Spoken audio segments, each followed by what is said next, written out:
Alright, now on to one of my promised new styles of videos, as to spare my collection the tri-weekly savaging I've been giving it. So I recently saw some people discussing, more like arguing about Beast Wars, between one guy who was a fan of Beast Wars and a few Trukk not Munky people. Watching that, I realized something I'd never thought of. Trukk not Munky people. Do you not realize that this character and this character are not supposed to be the same character?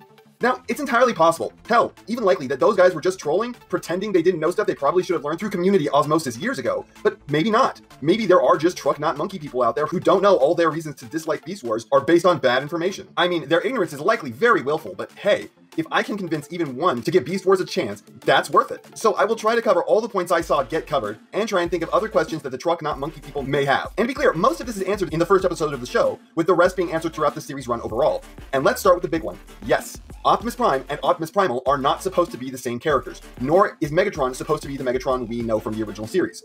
Starting with Optimus Primal, he is named Optimus because he was built with an Optimus body type. He's got a legacy design that has a name. This has actually always influenced my understanding of the Transformers. To me, Prime is not Optimus's rank, he's the first type Optimus body, the Prime.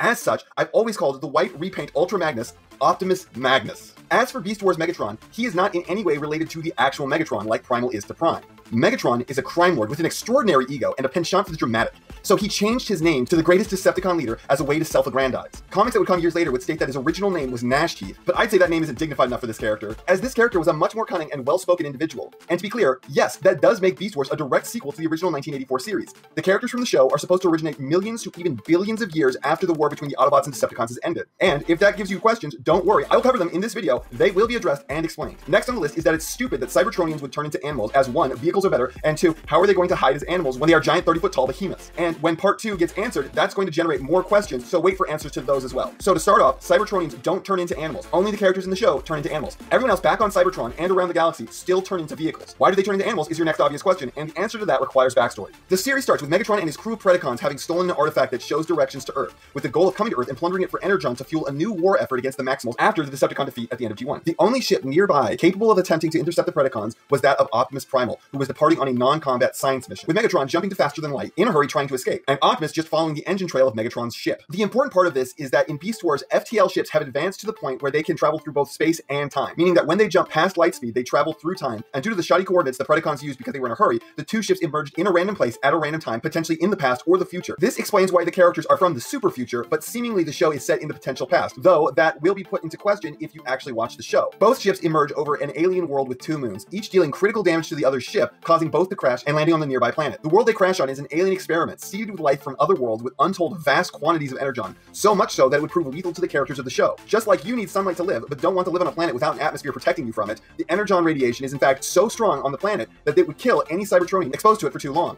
However, organic life is completely immune to the effects of the energon. This means that the characters in the show make organic shells that mimic the life on the planet. Their alt modes also have self-repair systems in them, allowing them to heal rapidly after battle. This is classic Pretender technology, people. It had been in this franchise for like a decade by the time Beast Wars came out. Now, also of note, to become more fuel efficient, all new Cybertronians are forged as Micromasters, meaning they are in fact not giant, but normal-sized animals, with Megatron being a very, very, very small T-Rex and Waspinator being a titanic V, along with the rest of the Insecticons being likewise just as large.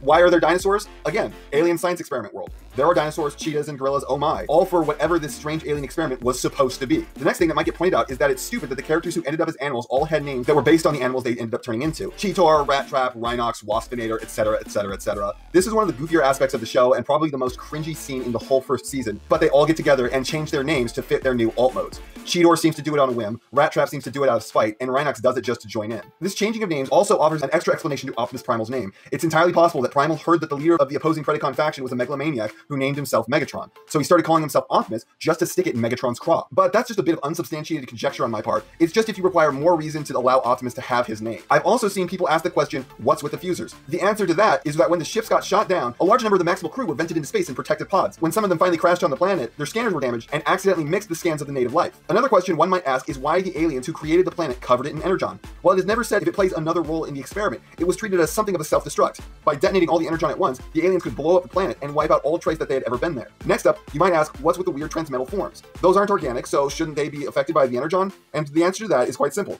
by the time the transmetal forms happened, the aliens had already attempted to use the planet self-destruct, obliterating most of the energon on the planet and lowering the radiation to non-dangerous levels. The next obvious question is, if that's the case, then why do they bother with beast modes anymore at all? The answer to that one is twofold. For starters, there are no vehicles around to scan, so they can't change back to a form like that. And the transmetal beast modes have mobility improvements. Optimus, Cheetor, and Megatron can fly while in beast mode, and Tarantulas as well as Rat-Trap have driving modes. Among the other characters who don't go through the transmetal upgrade, most of them don't bother going into beast mode after that, save for Black Arachnia, who in her spider mode has climbing and web spinning abilities. But yeah, that's all the points I saw covered and all the points I could think of myself. I may have to do an addendum to this video later depending on all the arguments that people may make that I have not foreseen. But next time you are in an argument with a Trukk not Munky person, show them this video. Maybe it will change their view, and maybe it will save you some headache with the argument. And that's not half of what I have to say, but it's enough of what I have to say. Actually, that's not really true this time. I tried saying everything I could think of, but I'm sure I missed some stuff, so I guess it's still enough. Anyways, so I know you know what everyone else tells you to do at the end of these videos. So if you like what you saw here, please do that. And if you'd like to take it a step further, then please share this video with any friend you think might be interested. I hope you all enjoyed listening to me waste your time.